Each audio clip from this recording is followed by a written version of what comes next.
Welcome to River Tales. My name is Kevin Zach of the Naugatuck River Revival Group. I'm Sandra Zach of the Naugatuck River Revival Group. I'm the president and Sandra is the executive director. We're here to chat with you about the Naugatuck River, the Naugatuck River Revival Group, environmental justice, as well as the impairment and wildlife that exist in the Naugatuck River. So Sandra, we've been doing this for close to a decade. Yes. When you first started, what were some of the most interesting things that you found in the Naugatuck River? A husband. You Found a car hood, car parts, safe, payphones, ATM everything. machines, ATM machines. wallets, bars of lead. Yep. So, through the years, you've, through the past, say, decade, give or take a year, you've seen some changes in people's attitudes Absolutely. towards the river. Can you expound on that a little bit? Well, when I first started in the river, all I heard about was how dirty it was and how it used to run colors and smell. We used to cover our faces when we drove by. All of those sad, sad things. I didn't grow up here, so I have no idea what the river was like before. When I went in the river, I saw the plastic on the bottom, the slime floating on top, all of the junk in the river. So what I've seen in the last 10 years is people moving towards the river instead of running away from it. They want to be in it, they want to be around it, they want to enjoy it and protect it now instead of just turning away. Did you feel helpless when you first started? No. What encouraged you and why did you persist? Because I could see a difference when I was in the river. When we were cleaning, when we would pull up the plastic off of the bottom of the river would clear itself and then you'd have the beautiful bottom instead of the slimy plastic that was there and the cans and all the other garbage. I see a difference. The river has a unique personality. It seems to heal itself if you guide it a little. Yep. What else? What would you like if somebody was visiting the Naugatuck River or in this general area of Waterbury, Naugatuck, the Naugatuck Valley? What would you like them to know about the Naugatuck River? That it's a beautiful river. If you look past the trash, you can see the beauty of the river and there's wildlife all over. If you wait and sit, they will come. Speaking of wildlife, you wear many hats, and one of them is involved with rescuing birds of prey with a place called Hope. Can you tell us a little bit about that and how you got involved, or how we got involved with that? A place called Hope is a raptor rehabilitation and learning center for birds of prey. And one day we were down by the river cleaning or gardening or something, and one of our members came up with a red-shouldered hawk, and it was injured. It had been in a bucket, in a bucket truck's bucket for days in water. And we made a few phone calls and we found out that there's this place called Hope.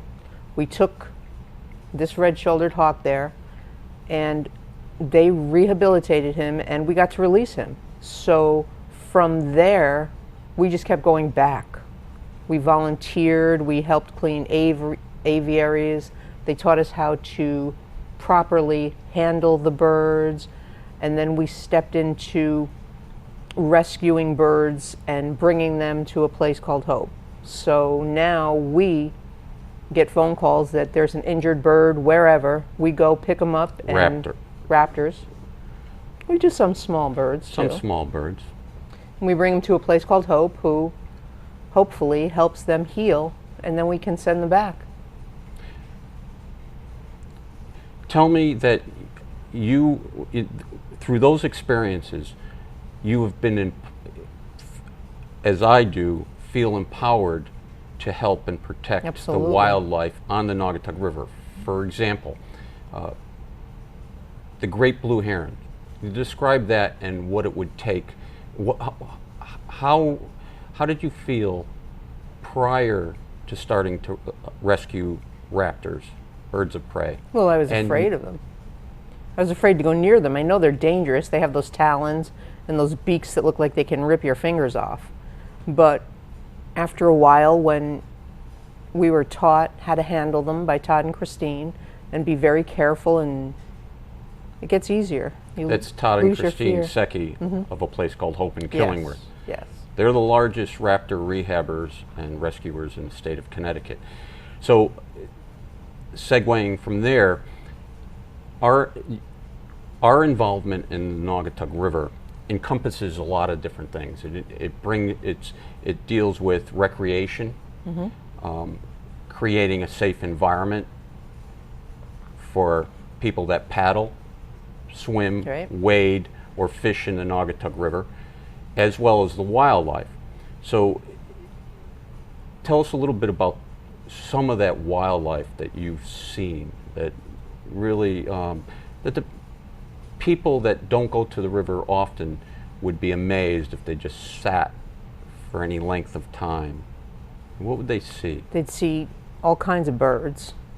Songbirds, raptors, great blue herons, eagles, peregrines, seagulls, these Osprey. turtles, osprey, What kind of turtle? snapping turtles, painted turtles.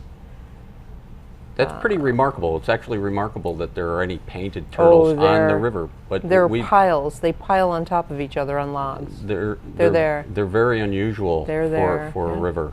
Yep. And There's bobcats, there's mink, there's raccoons, there's opossums, and coyotes. coyotes. And they I'm wander sure onto there's the bear. they deer. wander onto the islands, and as a matter of fact, we have some photographs.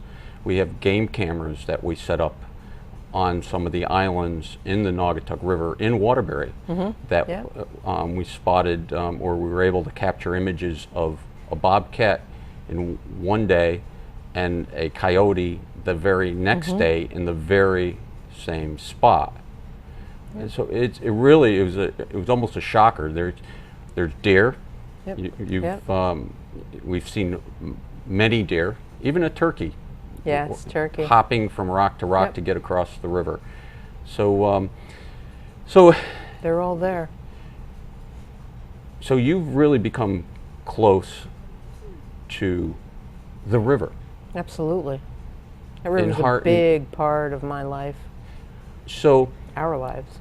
that really segues to some of the experiences a lot of people would like to probably know about in regards to some of the spills, the damage that has been done to the Naugatuck River in the past couple of years.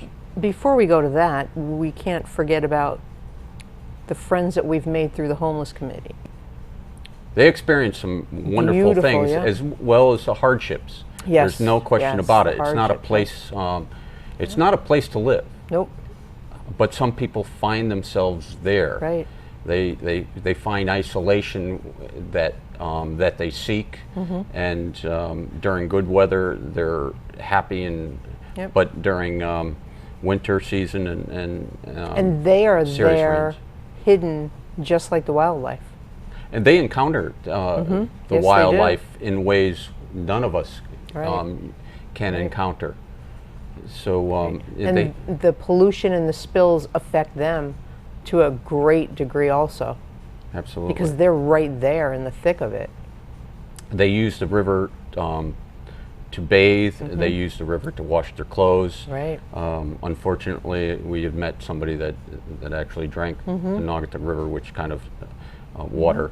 They were not from this area, but so they didn't have the history of the river Right. that that would scare the average individual.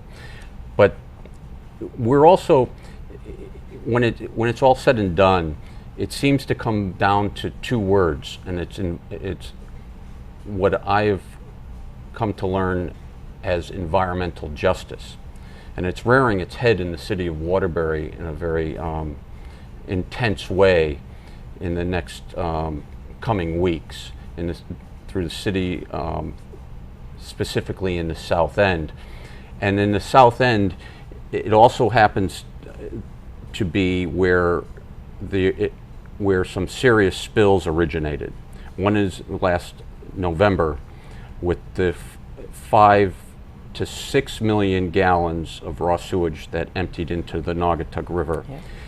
And then without knowing it, there was a month later, I believe there was another spill. And prior to that, earlier in 2017, there was another spill. So there was 3 spills within that was all sewage. All sewage. And we discovered on January 20th, I believe, or thereabouts, in January of 2018, there was a very serious oil leakage into the river that allegedly leaked at least 5,000 gallons, though the company will dispute that they thought it was recovered on site and only spilled about 50 gallons, which we will dispute that in a later date. But yep.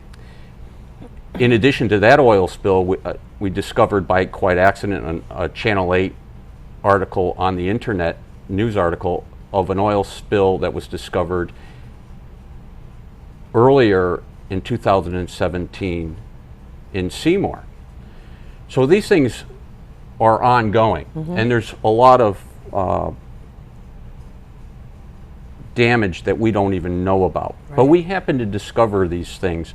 We happen to document that. We document everything that goes on in the Naugatuck River that we are able to see. Wildlife, impairments, recreation, people swimming, people flying kites over the river, people kayaking and canoeing. Tell the people what your experience was last November, 2 weeks after the sewage spill, and your experience and your reaction. When we went into the river, it was just stunning. Everything was dead. Dead fish everywhere, floating. Maggots covered them. There was piles of feces on rocks, as big as footballs, if not bigger. And you just slopped your way through it. Everywhere you looked, there was toilet paper, there were tampons, there were tampon holders. It was just everything that gets thrown down the toilet. Correct. It was just mind-boggling. I'd never in my life seen anything like it. There was not a bug anywhere, not on the water, nothing. No water bug, just dead. It was dead. Tell me about how you felt. It was just overwhelming. It was sad. It was heartbreaking. We'd worked so many years to clean the river and bring back the life that was there. And the fish, that huge fish, just dead.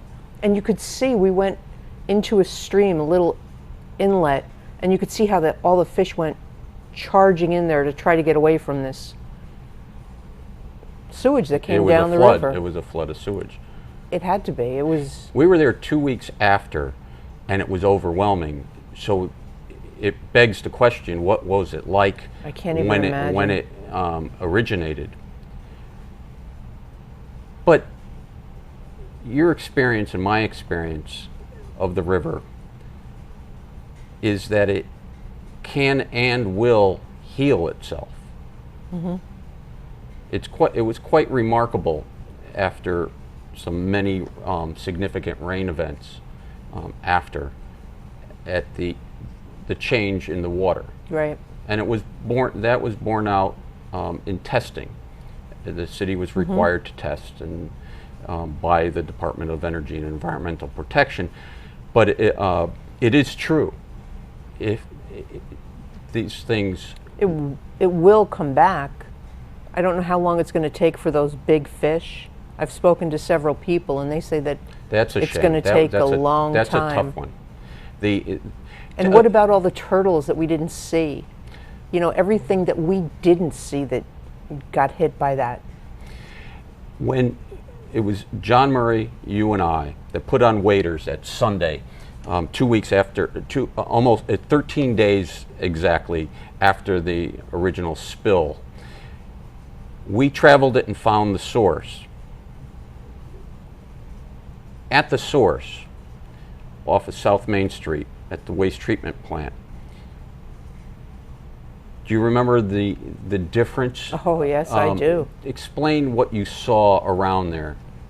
Right at the source, it was as if an invisible line had been drawn. This side, where the waste went, or downriver, was dead. Nothing, no bugs, nothing. I walked 6 feet above where the spill happened, and there's all the water bugs skating across. And little fish. Little fish. It was like stunning. life. It was like night and day. Right, exactly. But it shows you, and so they eventually moved down into and replaced the old. But you need the insects and stuff to bring back the life of the others, because Correct. we watched all winter, and what was not in reports was the great blue herons and the kingfishers and there. the mergansers. The mergansers, if you're not familiar with, the mergansers they're common mergansers and hooded mergansers, but they feed on fish and crustaceans and crayfish in the river. And without them, there's no food source. And every winter, you see large quantities of these birds, and they were missing. On occasion, we'd see a great blue heron or something come by, and there's certain spots we've monitored throughout the years that were feeding grounds, and they disappeared. And so that was really sad in itself. We usually have takes time. mergansers and the black Even and white wood ducks, yeah, too. that usually come and hang out in the little inlet, and they weren't there. Yeah. By the Naugatuck Waterbury line, by the Right. Naugatuck Recreation Area, that access. So, so we got over that, and then January happened. Explain what happened that night, that evening. It was Well, you about were, I 4 don't know o'clock. where you were. I was filming a basketball game at Career Academy. I was home cleaning. I got a Facebook message from somebody at the Polish American Club, Correct. and they had taken a video, and they said, I got to call the river guy. There's oil, and he's holding his camera up and his phone, and he's taking pictures. He goes, there's oil coming down the river. So I knew right where he was. So I jumped in my car looking like a slob, went running down there, and there was just, I thought it was gasoline because it was rainbows, puddles of rainbows that were bubbling coming down the river, and I was standing on that Pulaski Bridge, is it? It's a footbridge, yes. And it was just stunning. And it just kept coming and coming, big puddles that just bubbled and bubbled. And I called the fire department. And I told them I'm on the bridge and there's something coming down the river. I don't know what it is. So they were there. Naugatuck Fire Department were there in a heartbeat. And then they just followed it. They drove all the way up to Waterbury to find, and I don't know how they connected Summers Thin Strip with the spill, but that's where they found out that it came from. I could fill in those details. What happened was the Naugatuck Police Fire Department contacted the Waterbury Fire Department telling them of what they had witnessed. And the Waterbury Fire Department had just left Summers Thin Strip in the south end, and immediately they responded to a spill on their property, and immediately they knew exactly where this oil came from.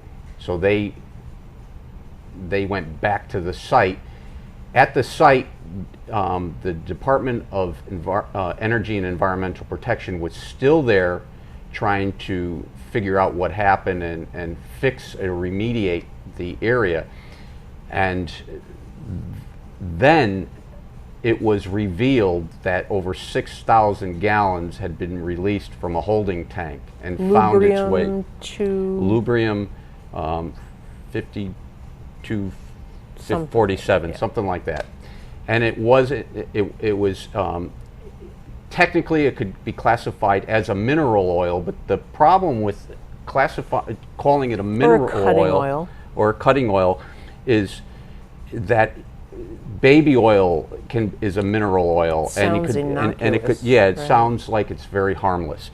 And the fact is, this was not like that. This was a cutting oil used in lubricating machines, and it can be very destructive. And so that was a terrible. That was like another blow. That was we weren't even over the treatment plant spill, and it was like, phew, hit us again. That was a tough one. Yeah. That was a real tough one. We are still investigating that, and we will reveal some of our findings that are not favorable to the source. So the treatment plant took care of everything, killed everything that was living in the river, and then when this lubrium came down, this got pushed up on the shores and helped take out all the greenery that was in there. Yeah, so that did damage to vegetation. Right. And and we don't know what it did to the wildlife. So then this leads to another situation where we discovered another polluter, a situation that has been going on for a couple of decades, and it was discovered on a Waterbury Earth Day cleanup in May, actually quite literally May 6th of 2017. And the Waterbury Greenway asked me to pick a site to help clean along or in the river, and I picked Municipal Road in Waterbury that leads to the waste treatment plant and the dog pound and a company called F&G Recycling. And we had been cleaning up for a couple of hours on that road, and then we came to the end of where we were going, and we discovered all this waste and paint debris, millions of blue paint chips that had been deposited after a rain, and as the rain receded, around the puddles was all the leftover paint. And it washed out of the plant and across the road. The heavy rains the day prior had washed it all out and underneath their fence and into this well-designed situation where any debris would flow directly into the Naugatuck River. We found bowling balls, vinyl siding, all kinds of paper. It's actually called construction and demolition waste, C&D waste, that this company has a permit for. And it's a holding spot, and it's literally, I'm defining it under the law as basically an open dump. And it's exposed to the weather. And since 1997, we found violations that cause this to happen. And the issue with us is that we've been cleaning up this type of debris, including a bowling ball on one of the islands. We've found every single type of ball on our own time. Nobody's paying us to do this. And this just has to stop. Right. They put up 2 hay bales the day after to stop this. Why did they do that? How did they know? I don't know who made them, but the police were called in. Mayor O'Leary was there, Waterbury detectives, forensics. We called in deep emergency response. They tested the paint to see if it was lead-based. It was not lead-based, but nevertheless, but it was still paint. It was just blue paint that just got worn away. And I into wonder how millions. many fish or turtles or things like that, birds ate that stuff. So and this stuff all goes. It's not just our problem. It goes down river Into the ocean. into the ocean. Yep. And we just heard stories about a Oh, whale, that and poor whale. I can't even watch that. I refuse to didn't watch it watch because I it. know the damage this stuff does. We rescue birds that get caught in fishing line with plastic around them. I spent 3 weeks trying to rescue a bald eagle on the Connecticut River. Juvenile. A juvenile, 7-foot, beautiful, beautiful bird that was healthy, except it had a big ball of fishing line around Right. his His parents were caring for him. Thank you for joining us with River Tales and coming along on our journey. Thank you.